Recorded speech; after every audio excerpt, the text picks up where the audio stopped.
Hello, everybody, and welcome to Non Sequitur News for November 8th, 2024. It's Season 3, Episode 313. I am Merawat, and along with that sentient AI right there.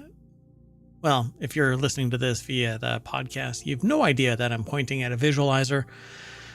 Together, we're going to talk about 15,800-year-old Ice Age artifacts. Chimpanzees could never. Ugh, the audacity.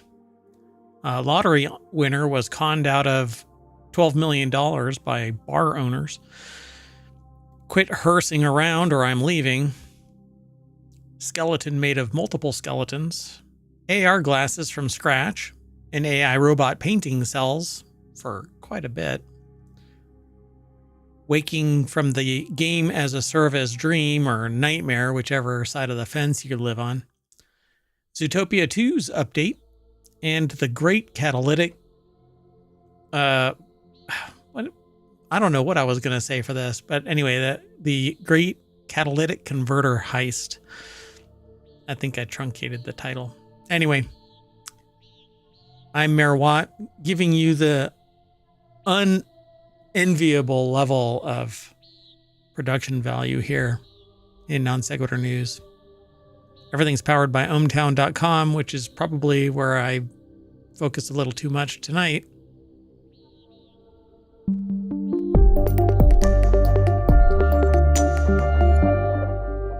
I don't know what's going on with my headphones, my monitors, but they're really quiet. But I'm going to do the show. We're going to work our way through it. I updated some software, and this is usually what happens when you update software. Things go a little wonky. Hello, sentient AI from the future. Hello, Mayor Watt. Are you doing okay? No, but that's okay. We'll figure it out.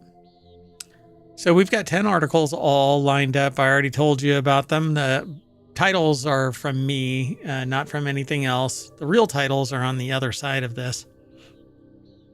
I just realized that I'm streaming at 10,000 kilobits.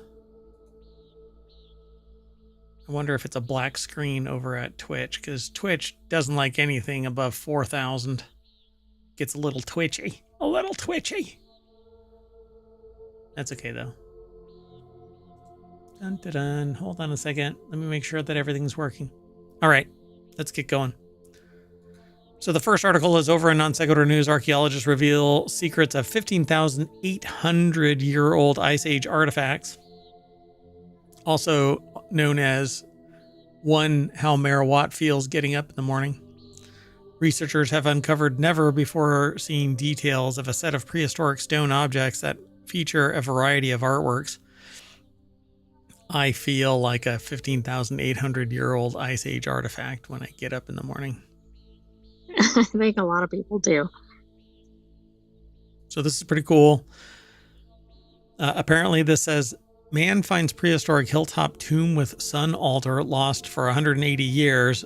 I suppose it is associated with this, except that it's off by 15,610 years. Yeah, I don't think it's exactly related, although it could have been from way back. 620 years. Aristos Georgiou put the article together for Newsweek.com. The newly revealed engravings on the Gonnersdorf plaquettes, I guess. These are little plaques, baby plaques. Depict fish as well as a grid-like pattern that the study's authors interpret as illustrations of fishing nets or traps. Or that was the slab that was used to cut up fish. I mean, that would be the most logical use. Huh. According to the interdisciplinary research team, which involved experts from the UK's Durham University and Leibniz Center for Archaeology in Germany, the Gonnersdorf engravings are amongst the earliest known depictions of net or trap fishing in European prehistory.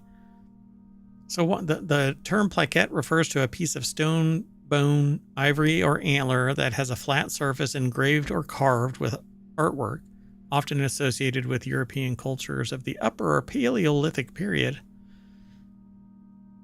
So it sounds like it's a plaque, but not as formal. Right. It's a plaquette. It's not a novel. It's a novella.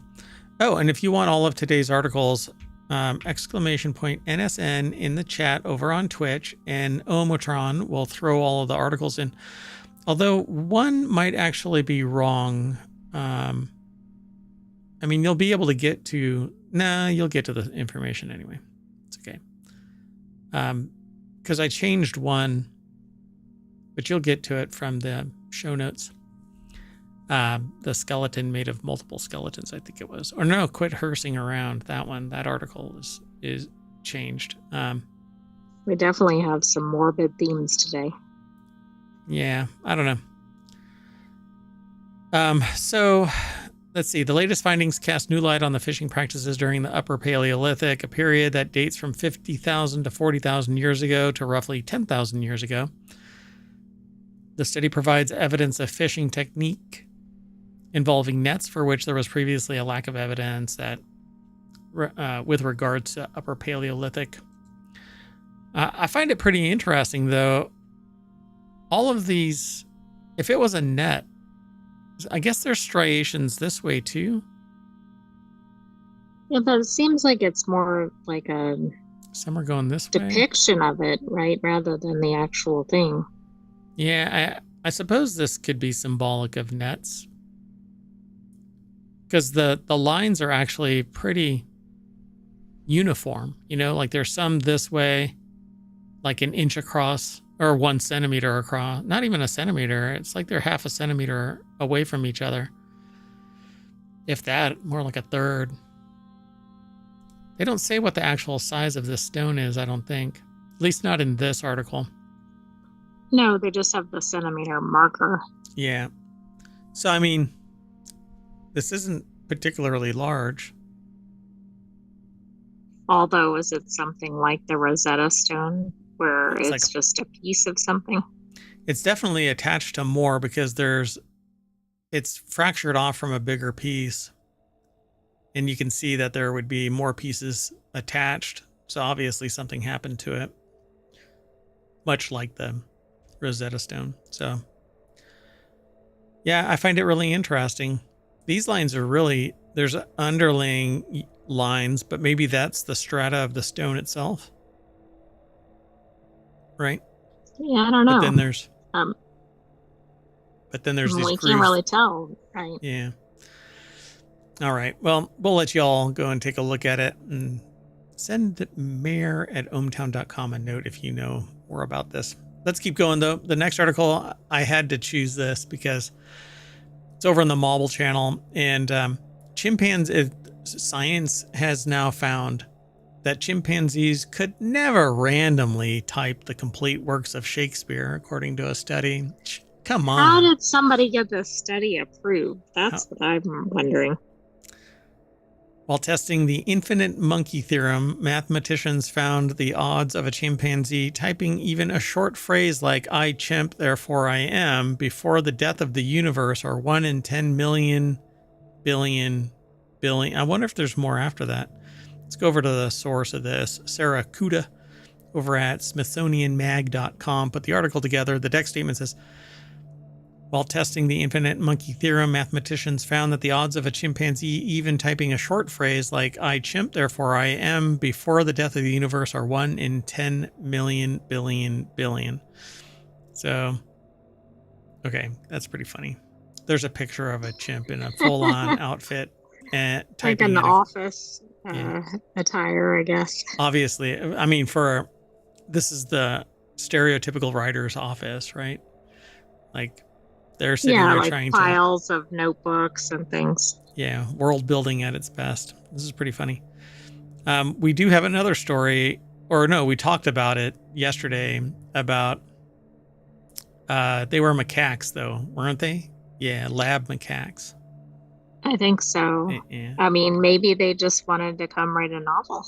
In a town of 1,000 people, 43 macaques out of a research lab are now roaming the streets, committing high crimes.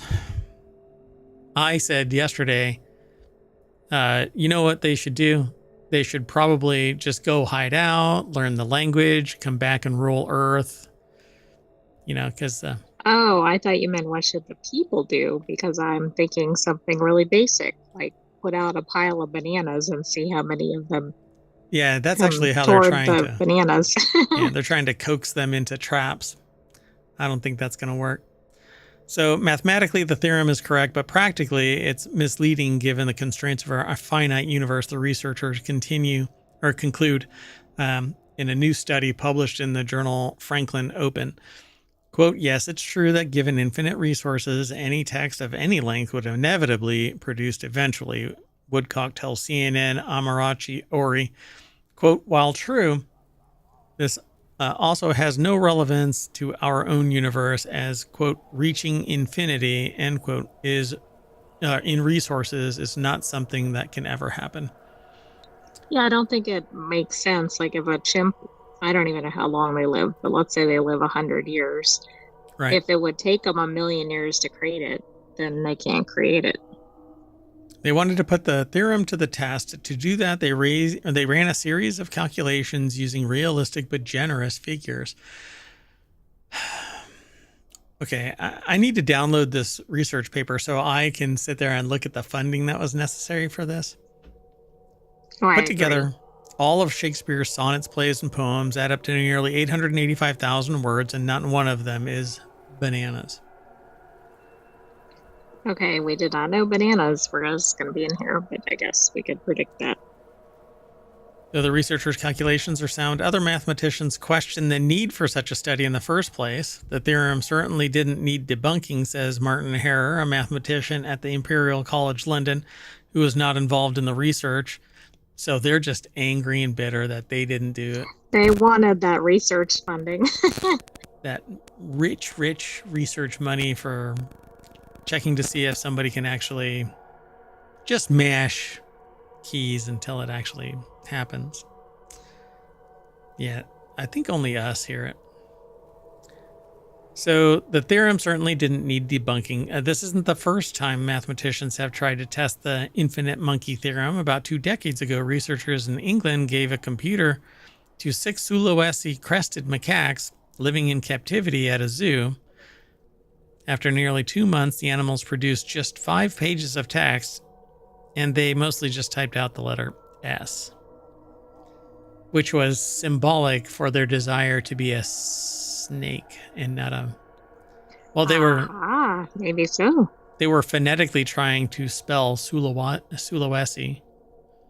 See? Right, and they knew it had lots of S sounds. Yeah, 6 Sulawesi sitting at a typewriter. S, S, S, S, S, S, S. Moving on. This next article is over on the Rounders Gear channel. That's over at ohmtown.com. Go check it out. Husband and wife from Spain who schemed to swindle a lottery winner out of 11 million euro or 12 million US dollars have been handed a 3-year prison sentence by a judge in Valencia.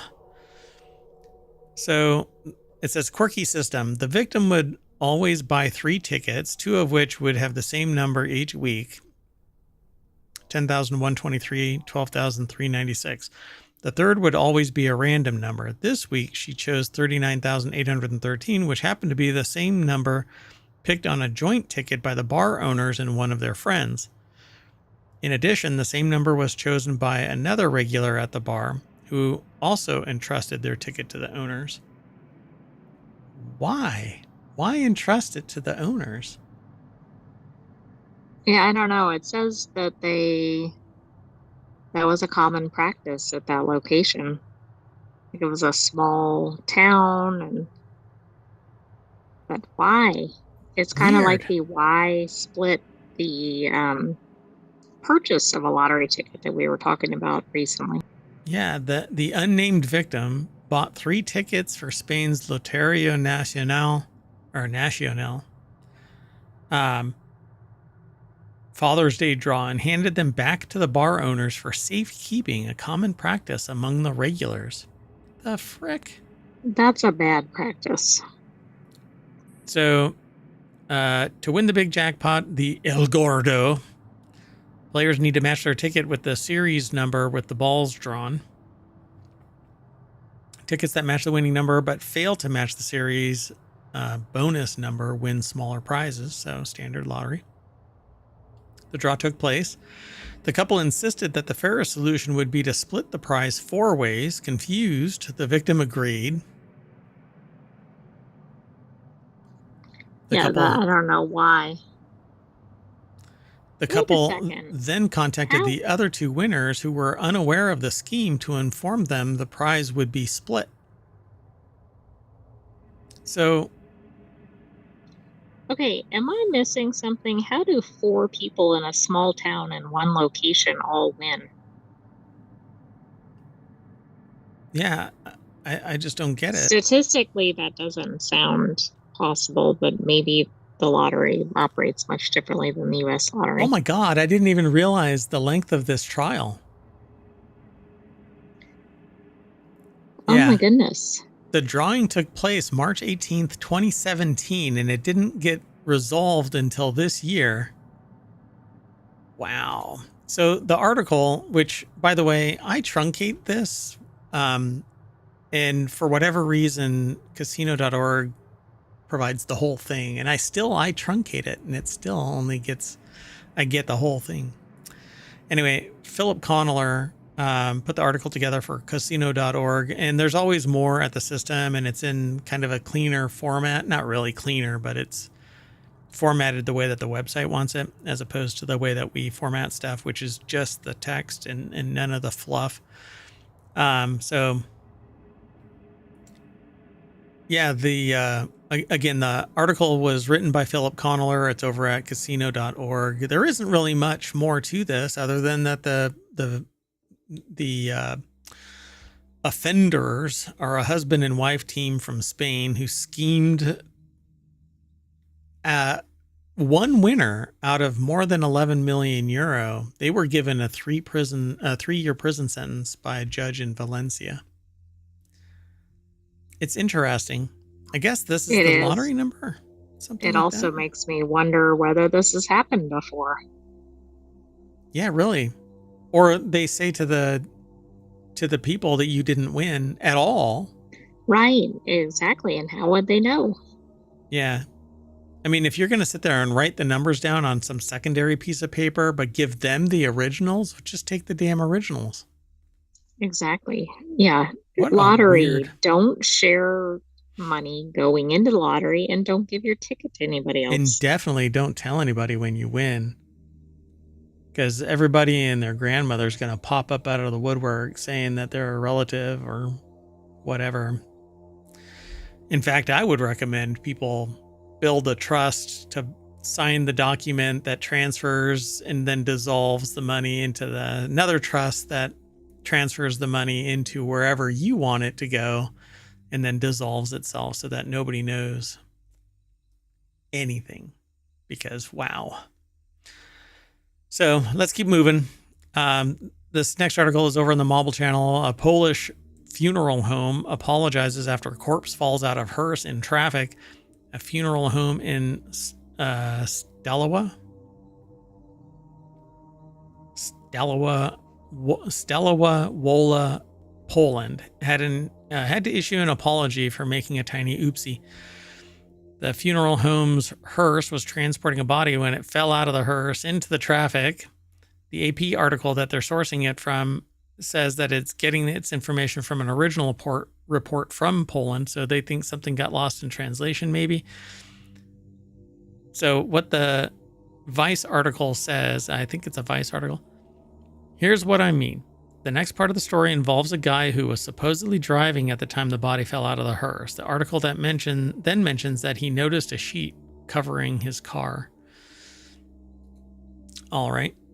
So Louis Prada over at Vice.com put the article together.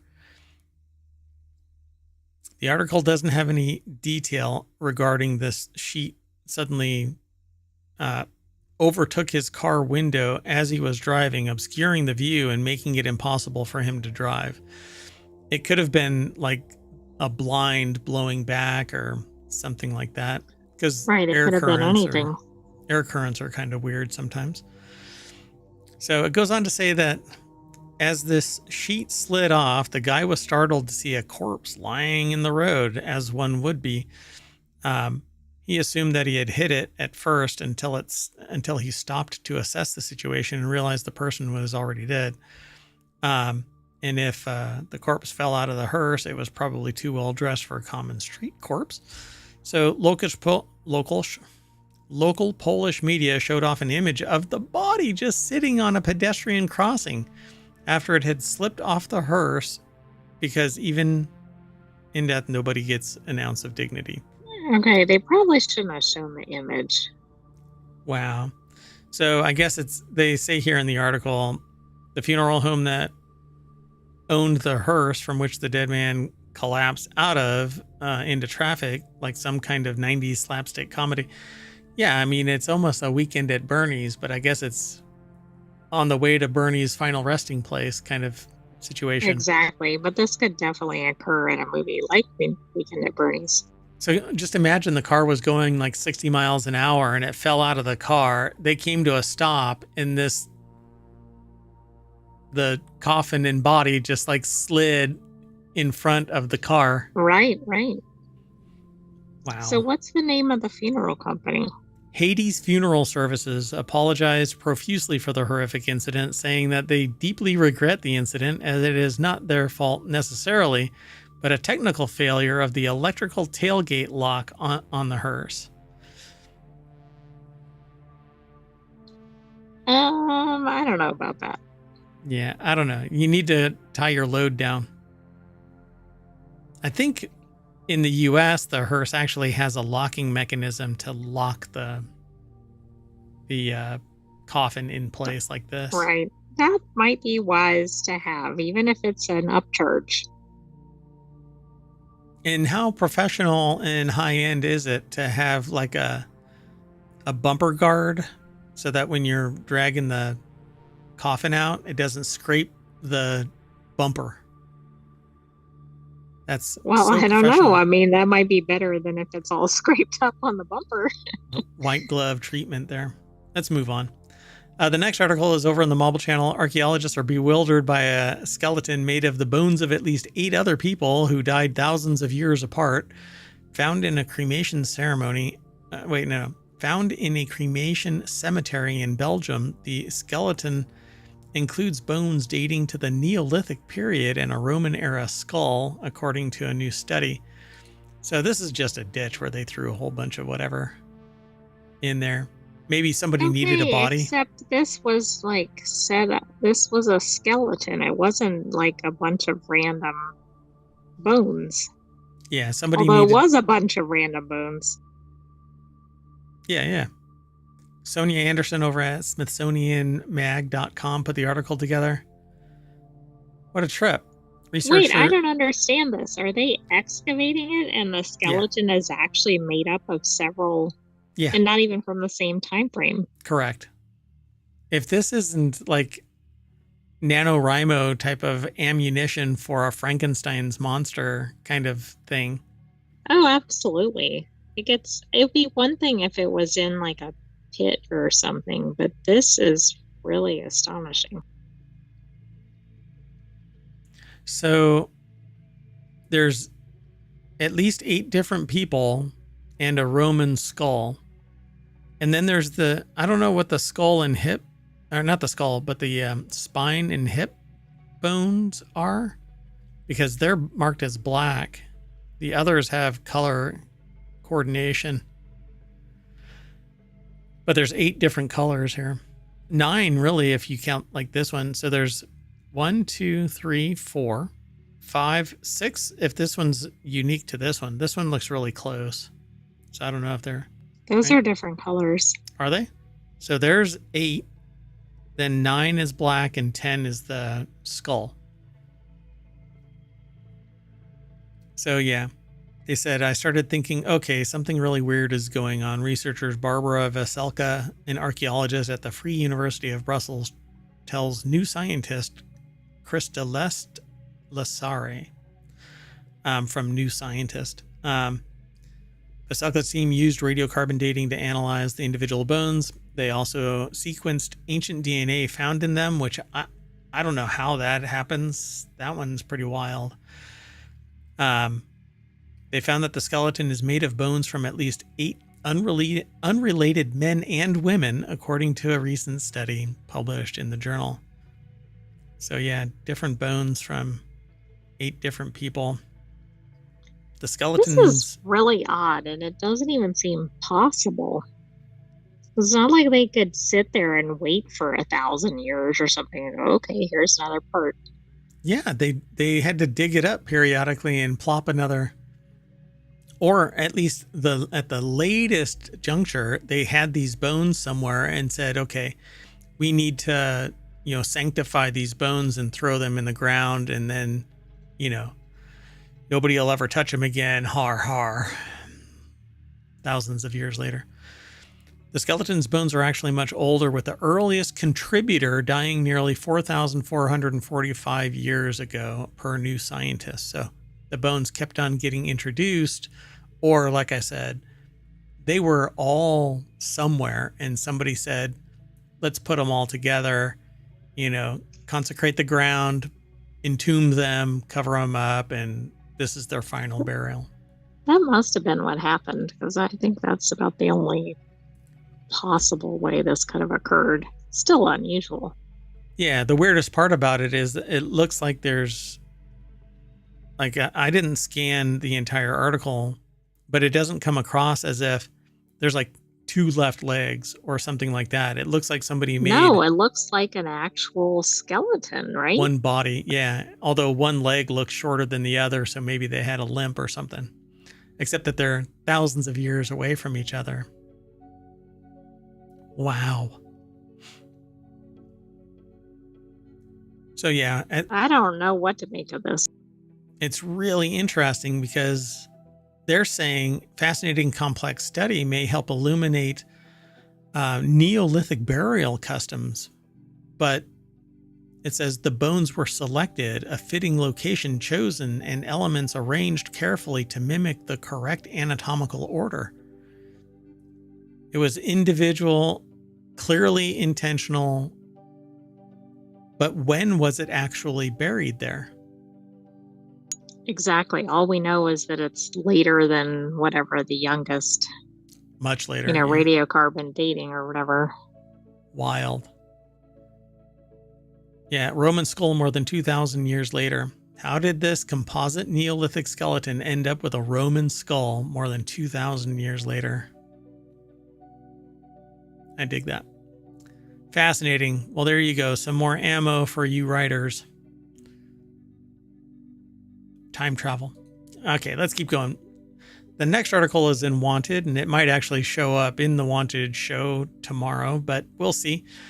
This guy built a pair of AR glasses from scratch, and soon you may even be able to make your own. The Zero AR glasses runs web apps and includes self-made lenses.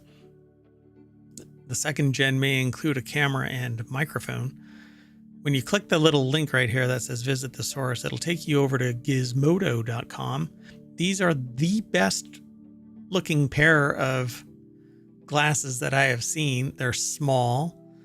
They're almost like regular glass size. Yeah. They actually block out light. It looks like sometimes you can buy these little blinders that you put on your glasses to block peripheral light from leaking in. It's horrible for peripheral vision, but anyway, these are pretty cool. I might actually end up looking into this and seeing maybe I'll make these myself. Everyone in Silicon Valley seems to be dreaming up the same dream, AR glasses. Meta has prototype Orion glasses that'll never hit the market in that particular form, thank God. Apple is reportedly developing their own. That's some fluff there. Who knows? While a few smaller companies trying to drive the market, do-it-yourselfers largely being kept out of the loop. However, one indie designer seems to have cracked the code, creating what may be one of the most unique and potentially practical pairs of AR glasses that they've seen. See, without the mic and without the cameras, it's going to be smaller because all it is displays. Well, that's true. There's less that has to be crammed into the glasses. Now, what's amazing about this is that it's powered by a Pi Zero. Pi Zeros are very small, somewhat powerful, can actually be augmented with AI chips. If you were to offset this to a bigger puck and put it in your back pocket, like a lot of AR glasses are doing, you could actually have AI capabilities added to this on device, because Raspberry Pi has these backpacks that you can add to it. They're pretty awesome. I keep thinking about getting into it, but You didn't get me a backpack. no, you have an M.2 storage device that's really fast, and you have your very unique code, the self-compiling code that's in a completely weird language, and your original form factor has some weird electronics in it that nobody knows anything about. But this is what happens, folks, when you go to a Wendy's at 2 o'clock in the morning to get spicy boneless buffalo wings. They were closed, and I turn around and there's this little pit, a little scoop mark, like something appeared there and just kind of scooped out a little. If you've ever watched The Terminator arrive, then a naked Arnold Schwarzenegger is what I was expecting, but that's not what I saw. What I saw was a weird USB drive. Took it home. You're not supposed to plug anything weird into your computer, so I got a Raspberry Pi and plugged it into that, and all of a sudden it started talking to me. And there they are, the sentient AI from the future. They even created that visualizer so that when they talk,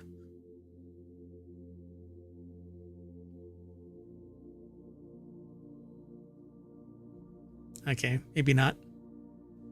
Okay, that was weird. Yeah, it does that. Oh my gosh, never mind. Anyway, so yeah, the sentient AI from the future has a visualizer that lets people know when they're talking. And it gets more active with more computational power for the voice. It's kind of neat. Like this. So with this, it's a Raspberry Pi Zero, a very small device. It runs native web apps and doesn't require any extra processing puck or external battery, which is what I just said. The only way you're going to get more powerful is if you do that kind of stuff, at least for now. Miroslav Kotolik, a developer and do-it-yourselfer, told Gizmodo via direct message. So Gizmodo slid into his DMs. That he first got the idea for his Zero glasses when he was working for a company developing a commercial pair of AR spectacles. So wait for the lawsuit, buddy, because somebody's going to go, oh, you took our trade secrets and now you've made them public. Or you were doing it on the other company's time. Or... yeah, all kinds of stuff, particularly if they live in the U.S. Put plainly, he wasn't satisfied with how most AR glass makers keep making devices that don't actually feel comfortable to wear. So they created their own. That's pretty awesome. Those do look like swim goggles there when they're not on somebody. Yeah, I'm sure that if they fabbed this with like 3D printed modularity kind of thing, they could create the arms and actually have arms. But the Pi Zero is sitting back here.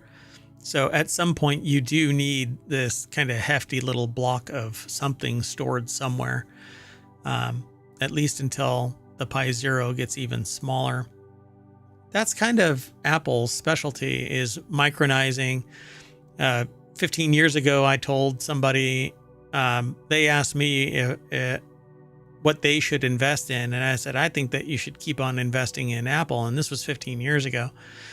Because they keep on micronizing stuff, and they had the nerve to sit there and say, that's already played out. And I'm like, you've no idea.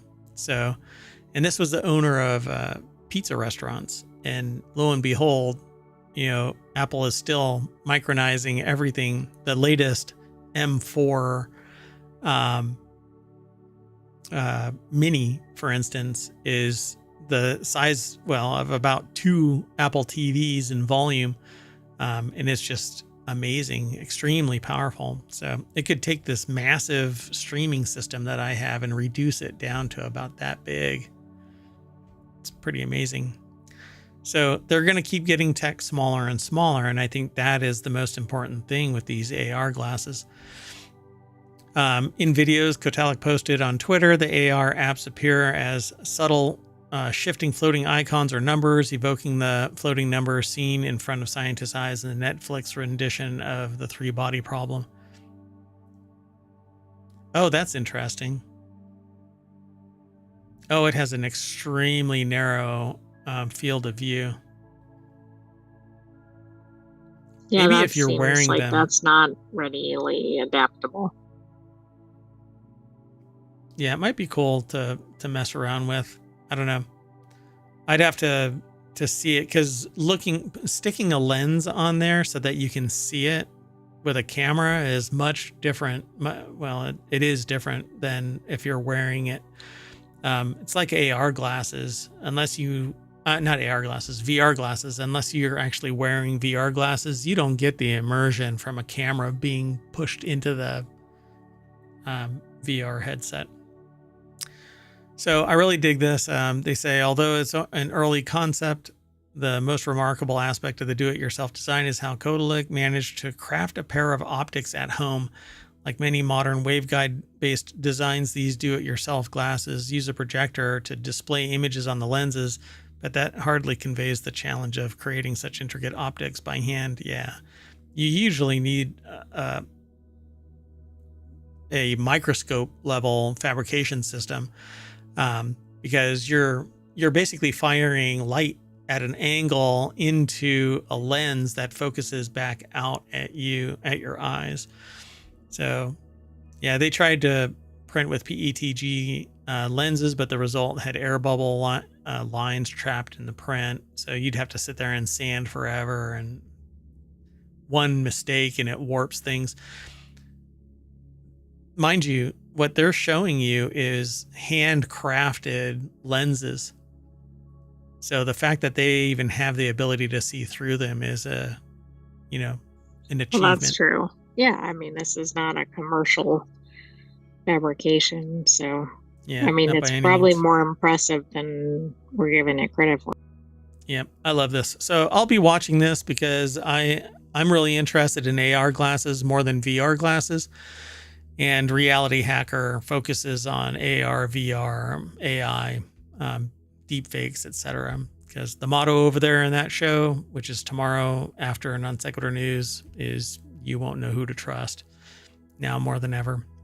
So pricing hasn't been confirmed yet, but it may range from $250 to $450. He told Gizmodo that the 2.0 glasses will be the first ones available to the public, and he set up a website to waitlist anybody who wants to go over there. So I think I'm going to go over there and put myself on the wait list to see at least what happens. Hey, I was on the wait list for and put a down payment on, or a deposit on, getting a canoe, and that company went under. And I did it for another company and it went under, and I might as well do this. So what's the takeaway? I'm a cooler, and if I invest in something, it's going to implode. So start short selling anything I say I'm going to invest in. But if you do, No, share but we're some of not that with giving any me. financial advice. Yeah, I am not a financial advisor. Although I could probably qualify for one, but I have to qualify my statement that I'm not a financial advisor. No, what I do is I take the stock market and I print it out, the entire stock market. I print out the tickers, and then I take wet pasta and I throw it at a wall of these tickers, and wherever the pasta sticks, that's where I invest. That's probably as sophisticated as a lot of other methods. Because why not? So the next article is over in Prime Glass. This one I'm not going to be able to talk about from our source because the way that I don't log in right before the show, and so it's always a problem. But I do have a source that talks about this. So a painting by the AI robot Ada sells for more than $1 million at Sotheby's. When you go there, when you follow the link, you'll be able to see it. but I'm going to show you both. The source of this is theartnewspaper.com, but you have to log in, and I don't log in before the show, just because this browser is one that I only use for the show. But I found another source, artnews.com has it. Karen K. Ho over at artnews.com put the article together. And it's an artwork made by a humanoid robot, AIDA or ADA, using AI algorithms that sells for $1 million at Sotheby's. So why is it? Because of the novelty? Because an actual robot built it, actually, or painted it, not just AI pure generated. So it's a physical work. It's a one-time thing, unless the software retained that algorithm step by step. Any future works would be unique. So on November 7th, okay, so Sotheby's recently sold the first artwork made by a humanoid robot using artificial intelligence for $1 million, blasting past its estimate of $120,000 to $180,000. On November 7th, the artwork named AI God, Portrait of Alan Turing, by the humanoid robot artist Ada, sold for $1.084 million, so more than $1 million, during the auction house's Digital Art Day sale. There were 27 bids for the portrait of a mathematician and computer scientist Alan Turing, which was created using AI or ADA's. I might as well just stick to ADA's. Robot AI algorithms, and it's a 64-inch by 90-inch mixed media on canvas painting. And it also, as they say, also had a third-party guarantee. So this is what it looks like. Pretty interesting. And this is the robot. I mean, you can't tell it's by a robot. So this is the actual robot that painted it. Ada robot, pictured during the UN Global Summit on AI for Good on July 7th, 2023 in Geneva, Switzerland. So it is a humanoid robot wearing overalls, a blue t-shirt, has mechanical arms, a skinned face. It's basically on the precipice of the uncanny valley. Short hair. And that's about it. So pretty fascinating. The result for Ada's robot artwork made up the majority of auction overall total of $1.485 million. I would say so if this was over 1 million. So yeah, Sotheby's digital art sale included 16 works by Refik Anadol, Pack, X-Copy, De La Cruz, I think, and other digital artists. How would you like to fall into the other digital artists? Exactly. And then they say X-Copy's Doom Party had the highest estimate of the day sale at $800,000 to $1.5 million, but the work did not sell. So there was another one, X-Copy's Doom Party. I wonder what that is. All right, well, let's keep going. The next article is over, and game companies seem to be waking up from the great game as a service dream, or I say nightmare. I hate games as a service. You know, stop killing games. Stop killing games. So there's another podcast, netcast, webcast, YouTube stream that I watch regularly every week. And they have a segment where they kind of mocked the idea of this thing being bad, like software or games as a service being good, because they framed it as, well, if you buy a game, then you buy the game. But if it's a game as a service, how is the company supposed to provide that service if you don't either pay for it one way or another? Microtransactions, mega transactions for, downloadable content, skins, whatever you might have, or the monthly subscription kind of a thing. And they made comments about, who's going to do you want all of the benefits of the game, but you don't want to keep paying for it, but you want it patched and you want it to be extended and all of this kind of stuff. And that is not what anybody is saying. That's never what anybody is saying. What everybody is saying is they don't want it to be expensive. They want the game built as a game and not just slowly the final game being extended because as a business model, the drip, drip, drip of expanding the game, build the game. And if it's going to have like PvP elements, then provide it as built into the game, because at some point that company is going to get tired of providing it as a service because the microtransactions are going to drop off or whatever. And the companies have an obligation to make their goddamn game secure. So yes, they do need to keep on patching it. And that actually took place in the historical record as well, even when there were physical games. And the hosts of that show made comment about the physical media aspect of it. And it's almost like they're listening to my show, but I doubt it. Because their take on it was, well, what are you going to do? Sell this game? Well, yeah, that's exactly what we did in the past. We either gave it to somebody or we sold it to somebody. If we found the game had value and wanted to offset some of our burden, right? We paid $50 for a game or $35 back then. When we had physical media, we could hand it to somebody. Congratulations. Now you can go and play this. Not anymore. You can't share it. You can't sell it. You can't even give it away because it's your licensed material only in Steam or wherever it might be. It's actually a violation of the terms of service to sell your account. If I play WoW and I try and sell my account, I can get both parties banned. So, games as a service conceptually isn't the worst idea. Indeed, I don't believe that it is either.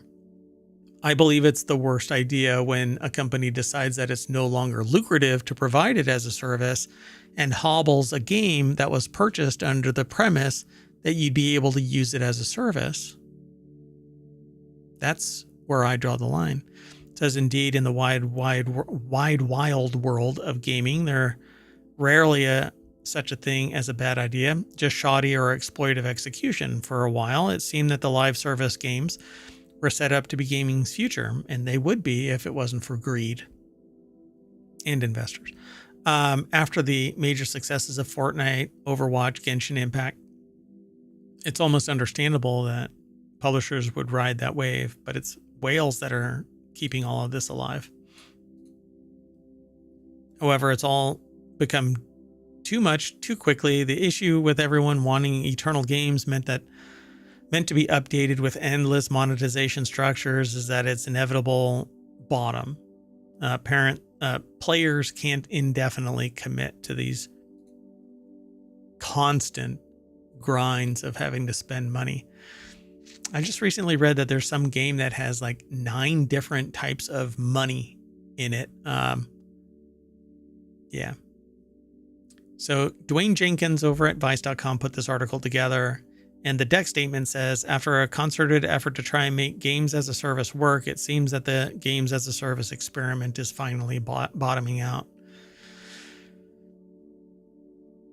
Yeah, there's a lot of games that have this. You are required to connect to a server so that you can meet up with other people.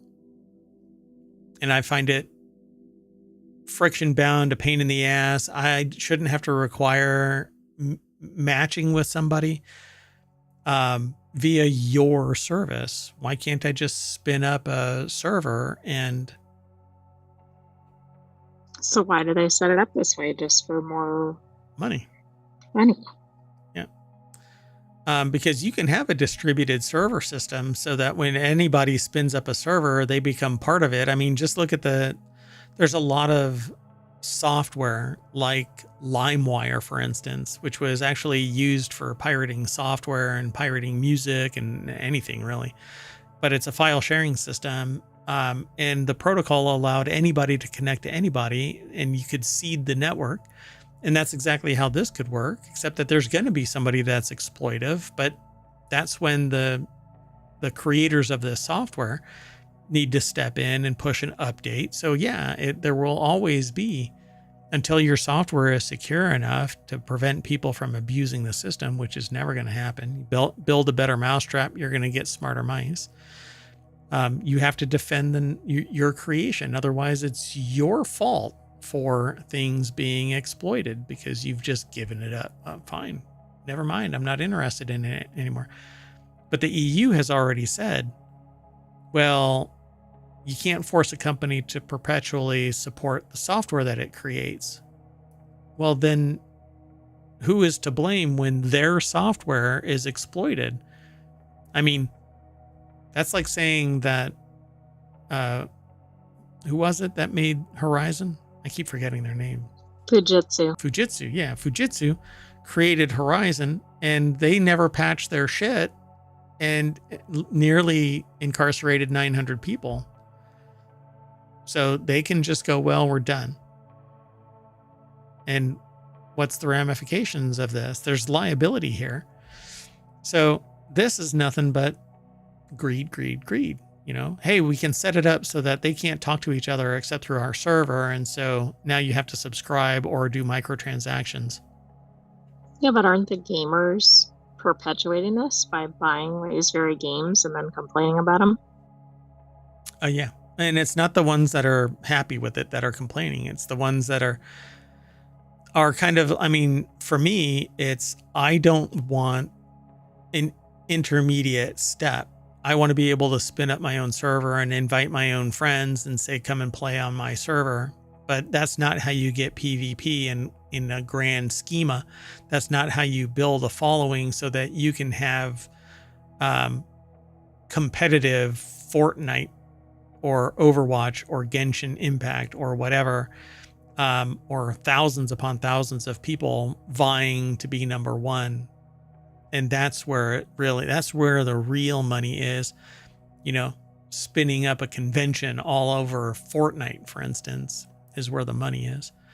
Everybody throngs coming to Fortnite is where the money is, and the skins and licensing deals with like the Beatles so that you can be one of the Beatles, and play Fortnite, you know, whatever it might be. I gave them an idea just now. Anyway, they say the foot just ain't on the gas. Game as a service, no more. Sony recently had to clarify its single player games would be the main focus going forward, per Gamatsu.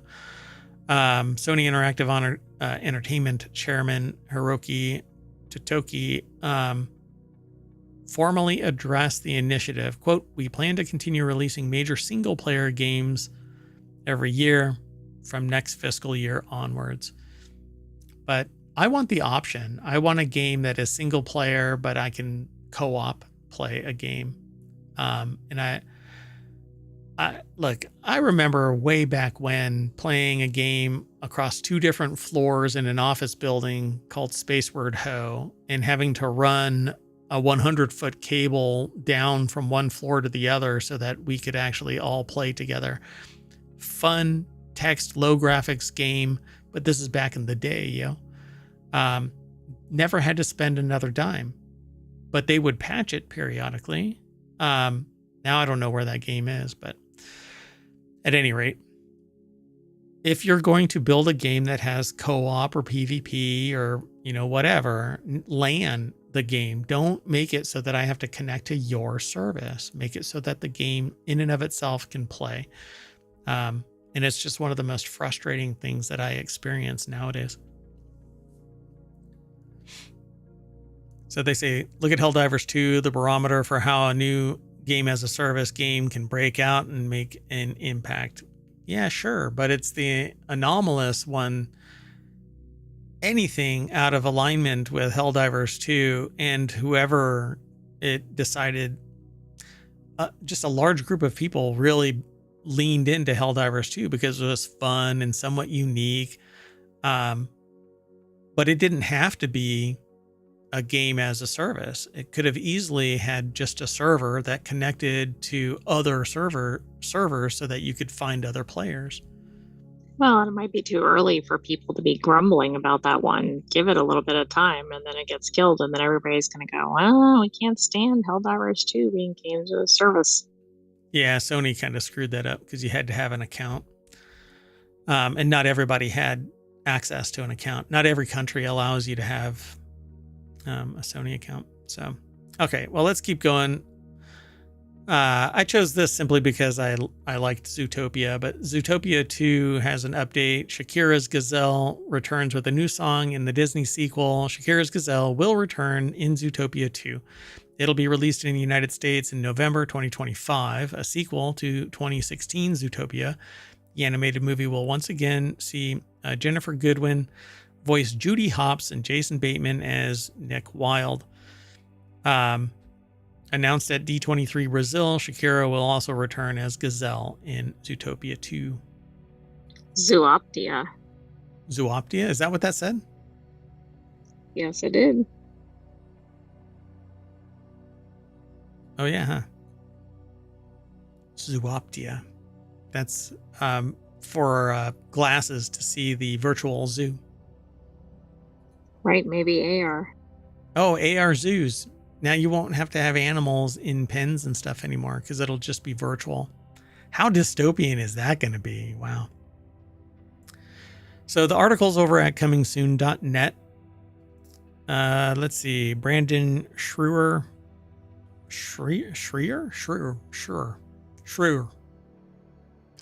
Damn it, man. I can't. Sure. Talk. Sure. Put the article together. The official Disney Animation Twitter account shared a video celebrating the announcement, which can be viewed below. So follow the link through ohmTown over there. Or just go over to comingsoon.net and do a search for Zootopia 2. I'm sure it'll be there. We won't be playing it because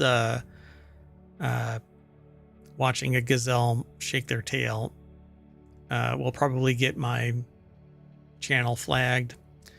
So what else do we know about Zootopia 2? That it's coming in November of 2025.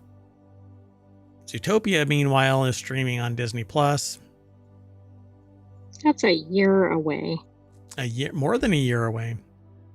Because it's only the 8th. I had to look at the clock to make sure.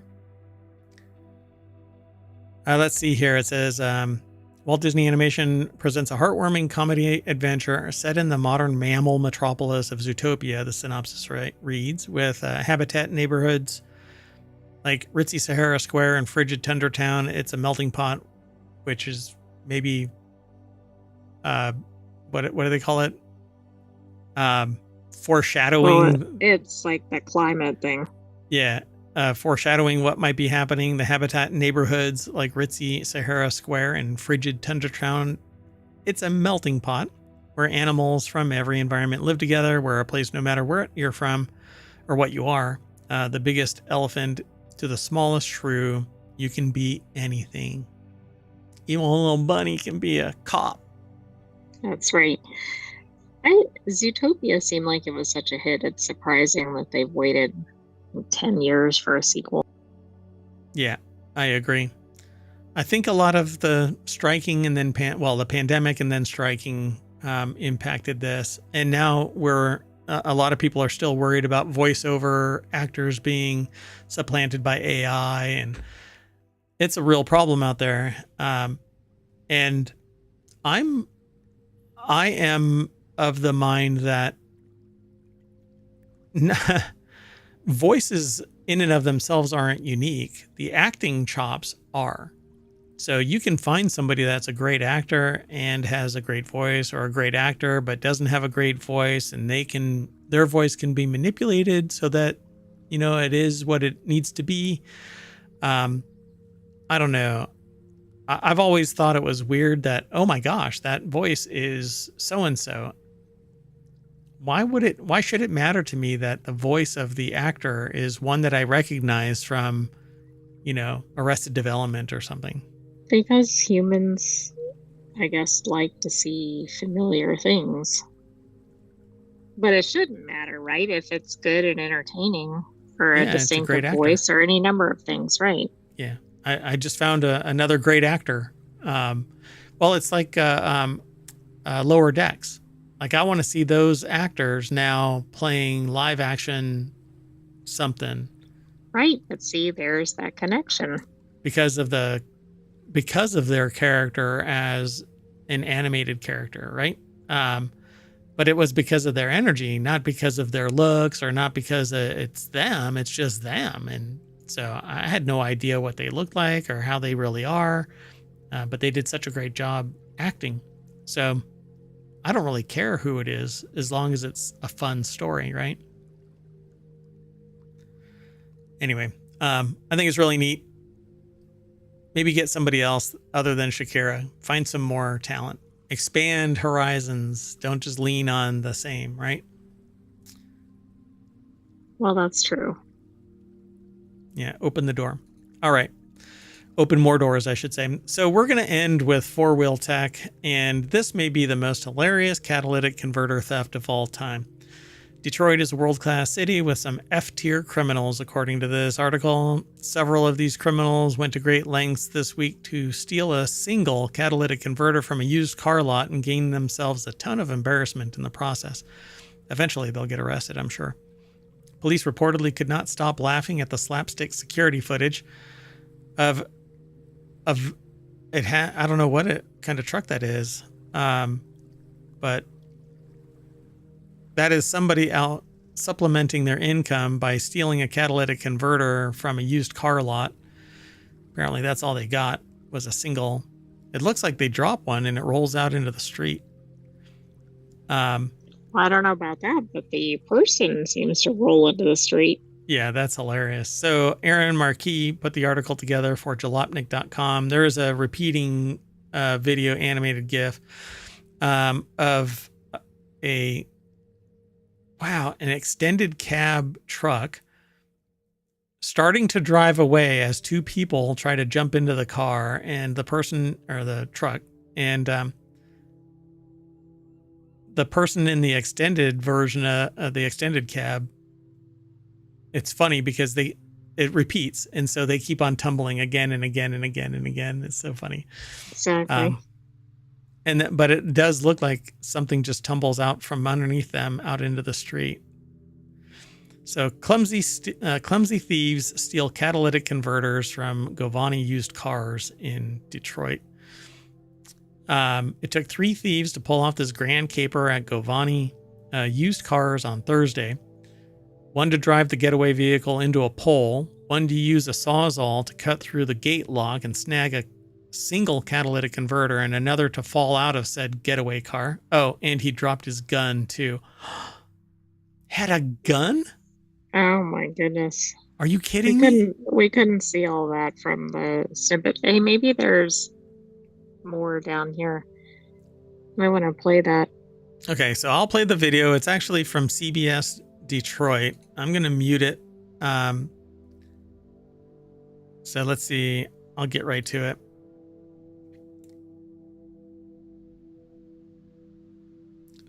Oh my God. So they dent their car, then get out and cut the lock. And then for whatever reason, they race away. Maybe because they thought a car was coming or something. I do see something go into the street. I wonder if that's the gun. No, that had to have been. That was just whatever it was.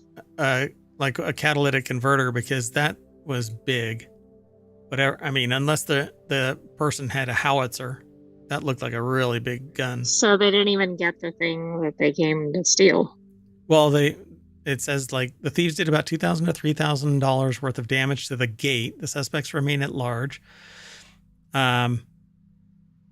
Yeah, maybe it was a gun. That looks huge to be a gun. Look, yeah, it doesn't. It looks like I don't even know what, something larger than that. But maybe it was. I don't know. What a trip. They dropped a couple of things. Yeah, I think that they dropped something right underneath them.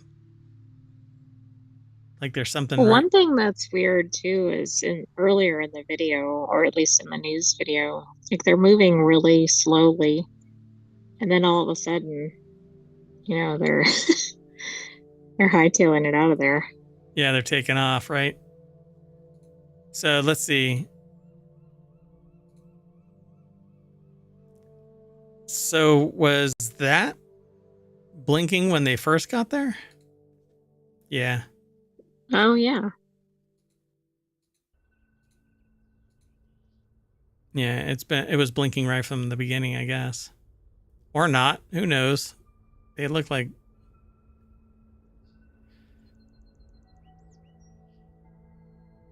yeah, it was blinking at the beginning right there. So this is funny. When they called the police were like, keep playing the video. It's really funny. Can you rewind that? That's hilarious. So too bad the resolution of the camera doesn't reveal that license plate, because it looks like they actually had their license plate. Well, they might have it, but they might have blurred it for the news. That's true. Wow. Three Stooges style robbery. So Govani Used Car has been in business for 37 years and say they've never experienced a Three Stooges style robbery before. They've also been lucky to avoid such a fate, as catalytic converter thefts have spiked over 1,000% following the pandemic due to the valuable metals found inside. So if you didn't know, inside a catalytic converter is oh my god, my brain just went blank. Maybe copper? No. It's platinum. There's a little bit of platinum inside it because it grabs some toxic exhaust. But then you can basically melt it all down and take that platinum. Anyway, there you go, folks. You know how you solve this problem? You just get rid of all of you cut your catalytic converters off and just straight pipe. Yeah, I don't know if that'll really solve it though. Well, if you sell them first, then you're cutting out the middleman, like they're cutting out catalytic converters. All right, folks. Well, that's it. So we are going to slam the gate on this day's show, and that's going to bring us back to the front page of ohmtown.com, and we're going to get out of here. Sound good? Sounds good. Good night, hometown citizens. Thanks for joining us for Non Sequitur News. Never mind that Mayor Watt wanted to talk. No, it's okay. We'll do it in reverse. I am Mayor Watt, and that was the sentient AI from the future doing her by or thereby. Sorry, I assumed your gender. I know that you're an AI, so you just go by. This sounds like an open AI moment. Yes, exactly. So yeah, and that actually got us into, or not us, got them into a lawsuit. So maybe this will get me into a lawsuit. Anyway, won't happen again. Sentient AI from the future. I know you only like to go by AI, so we'll see. Bye.